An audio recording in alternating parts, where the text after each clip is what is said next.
Ano, olha aí o tio Jorge com mais uma aula de história pra gente, onde nós vamos compreender hoje sobre a formação e a profissão do historiador, que é o profissional que vai escrever a história, né? Contar a história, deixar que ela seja bem interessante a nossos olhos e a nossos ouvidos e dizer a todos nós que a história é uma ciência, como já falamos muitas vezes aqui, que estuda o passado, estuda o presente e tenta planejar o nosso futuro, tá bom? Na página 12, nós temos aí a parte que fala da profissão do historiador, não é? Mas o que é essa profissão do historiador? Quem é esse historiador? Historiador é aquele personagem que se encarrega cientificamente de trazer para nós todo conhecimento através dos séculos, né? Explicar para a gente o que significa uma época qualquer, e essa época poderá ser formalizada de diversas maneiras, como por exemplo, ano, década, biênio, quinquênio e milênio, né? Digamos que são as unidades de medida que a história utiliza, né? Essa ciência humana, como já falamos aqui na primeira aula, ela é uma ciência humana porque ela lida diretamente com o ser humano, né? Ano, você sabe que é a união de 12 meses, né? Década é a formação de 10 anos. Biênio são 2 anos. Quinquênio são 5 anos. E milênio são 1000 anos. E o século, que é o que mais o historiador utiliza? O que mais a história utiliza é o século. São 100 anos, né? Isso quer dizer o seguinte, que estamos no século 21. Quando começou o século 21? No ano de 2001. Aqui começou o século 21, tá bom? Por quê? Porque se você somar os primeiros dois números, mais um, dá 21, então é século 21. Por que não o ano 2000? O ano 2000 não é ainda século 21, porque termina em 2 zeros no final, tá bom? Ele continua sendo século 20, tá bom? Quando começa o século 22? O século 22 somente no ano 2000, 101, né? 21 mais 1, 22. Ou seja, aqui começa o século 22. Que esperamos que chegue mesmo, né? De verdade. E assim por diante, gente. A cada 100 anos que passa, acontece um século. E são essas datas que o historiador trabalha. O profissional da história é chamado de historiador, né? O historiador é o profissional que trabalha com história. Como ele estuda? Igualzinho como vocês estudaram. Ele passou pelo primeiro ano, segundo ano, terceiro ano, sexto ano, que é que vocês estão. Depois passa para o sétimo ano, oitavo ano e nono ano. Ele terminou o ensino fundamental, né? Tudo isso tem na nossa página aí, tá bom, gente? Estou colocando só assim, esquematizado, para compreender melhor. O fundamental ele estudou do primeiro ano até o nono ano, né? Depois ele foi fazer o ensino médio. Ensino médio, que é do primeira série do ensino médio até a terceira série do ensino médio. São 3 anos de ensino médio. Depois que ele saiu do ensino médio, ele entrou na universidade ou faculdade, tá bom? Aqui ele está no ensino superior. Ensino superior, onde ele vai passar 4 anos estudando de acordo com o curso que ele escolheu. Qualquer curso, pode ser arquiteto, pode ser médico, vai um pouco mais por causa das residências, enfim. Mas o profissional de história também passa 4 anos na universidade, na qual ele se forma em historiador. Depois ele vai fazer uma pós-graduação.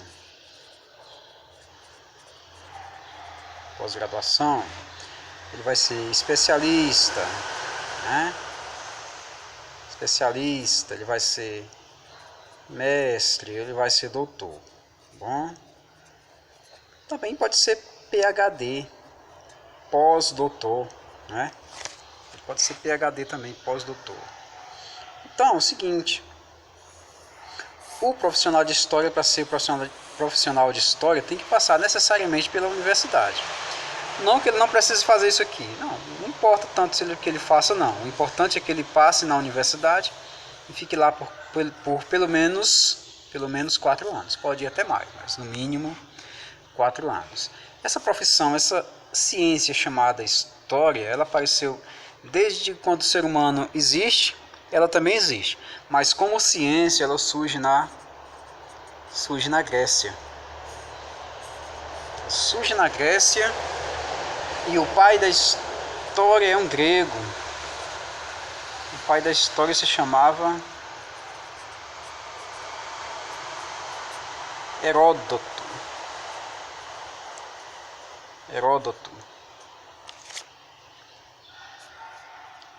Pai da história, né? Também outros gregos surgiram. Tem o pai da medicina, que também é grego. O pai da medicina é o Hipócrates, né? Todo mundo se forma em médico, vai fazer o juramento de Hipócrates. No nosso caso aqui, o Heródoto é o pai da história. Foi ele que primeiro escreveu sobre o Egito, escreveu sobre sociedades antigas, escreveu sobre tantas coisas com relação ao conhecimento histórico. Belezinha?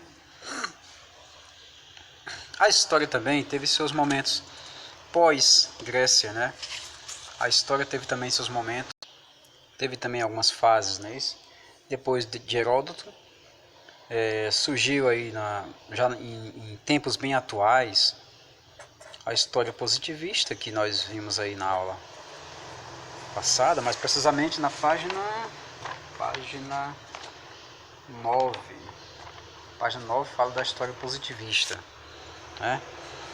Que é uma história que só conta apenas o tempo cronológico. Ela só se preocupa com a linha do tempo, só isso. Para o positivismo só existe uma coisa importante, que é a linha do tempo, e não tem mais o que fazer. É daquele jeito ali e acabou, né? Porém, o pessoal da França, no século XVIII, criou uma nova forma de fazer história, né? Chamada de análise. Uma coisa como fosse analítico, uma coisa de analítico, como se fosse isso. Mas como é francês, eles colocam sempre um codinome francês. O analé, né? Que seria uma forma de contar a história diferente, não apenas cronologicamente como o positivista contava. Então, a partir dessa escola chamada análise, ou analé, os franceses descobriram um novo jeito de contar a história. Não era só uma história de pessoas importantes, mas também tinha aqui a história de pessoas comuns. História dos comuns. História dos simples. Aqui eles começaram a contar a história cultural.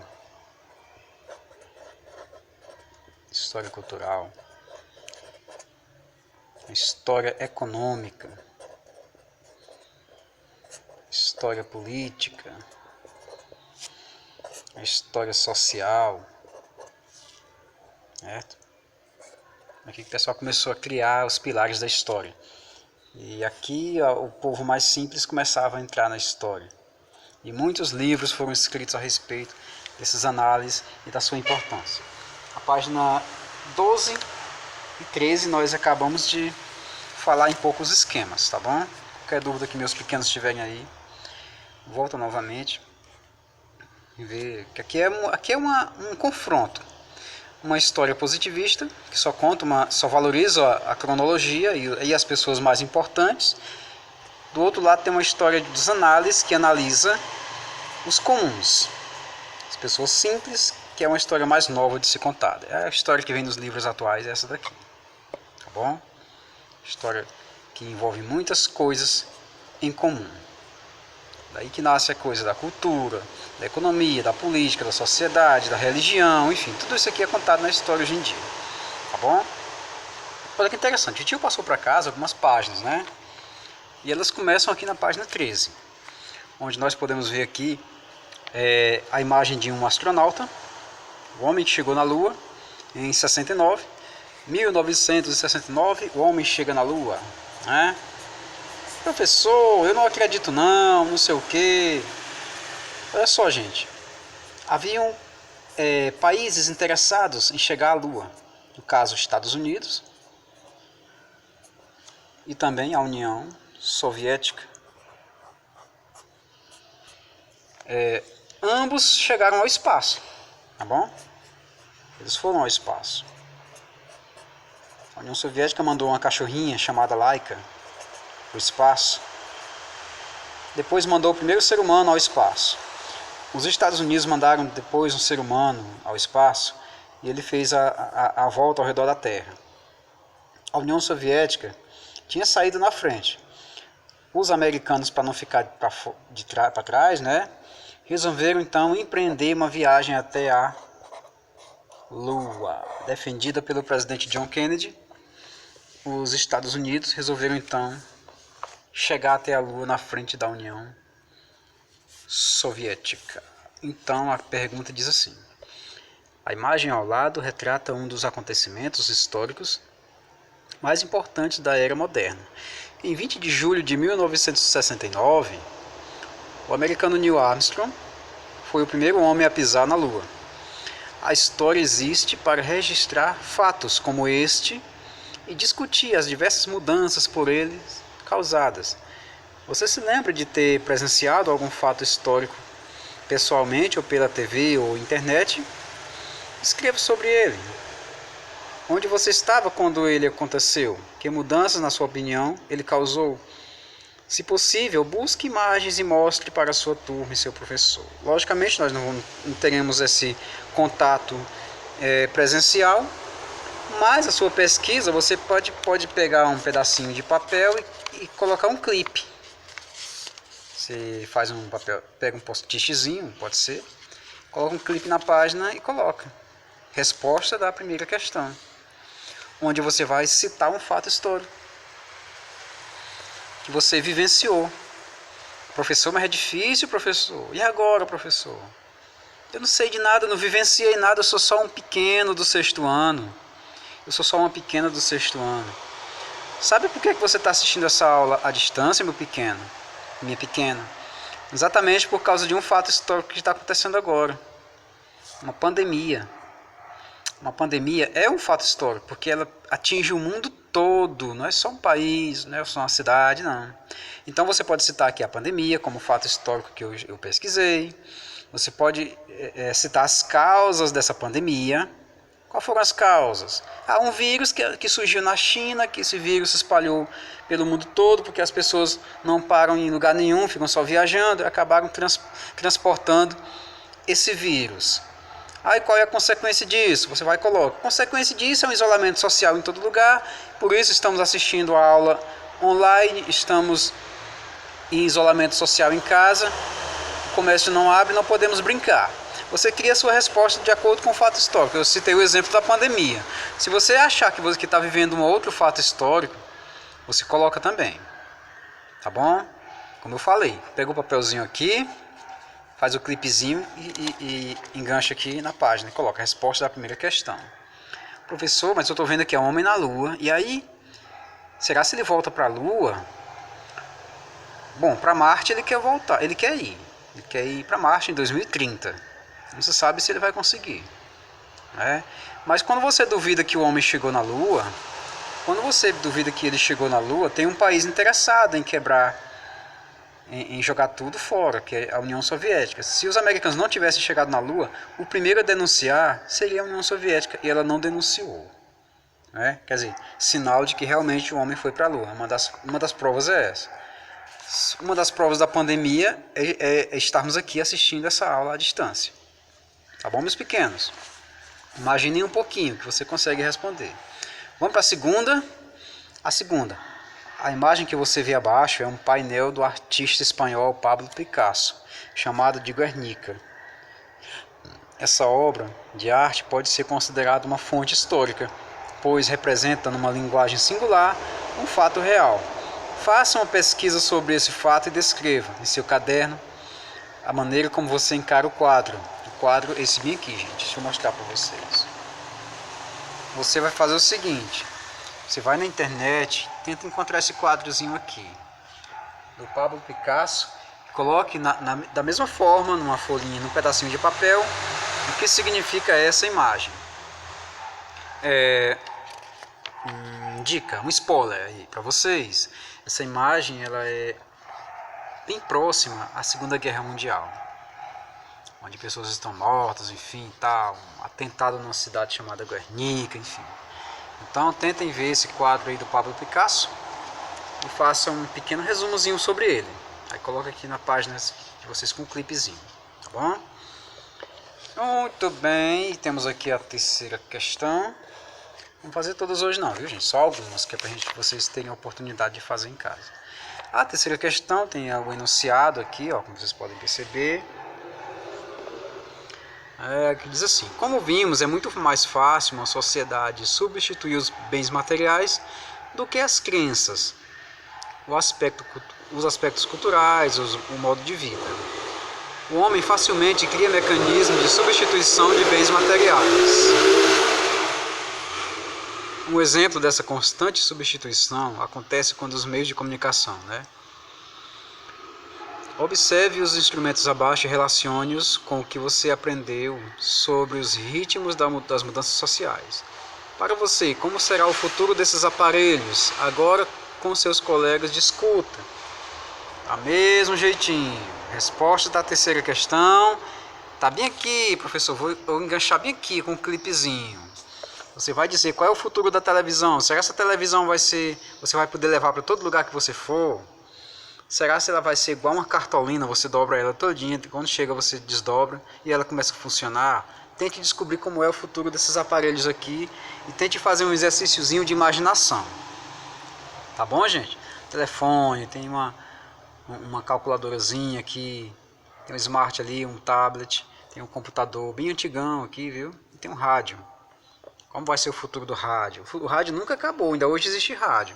O pessoal pensava que com a televisão o rádio ia entrar em extinção, e não, o rádio continuou. Viu?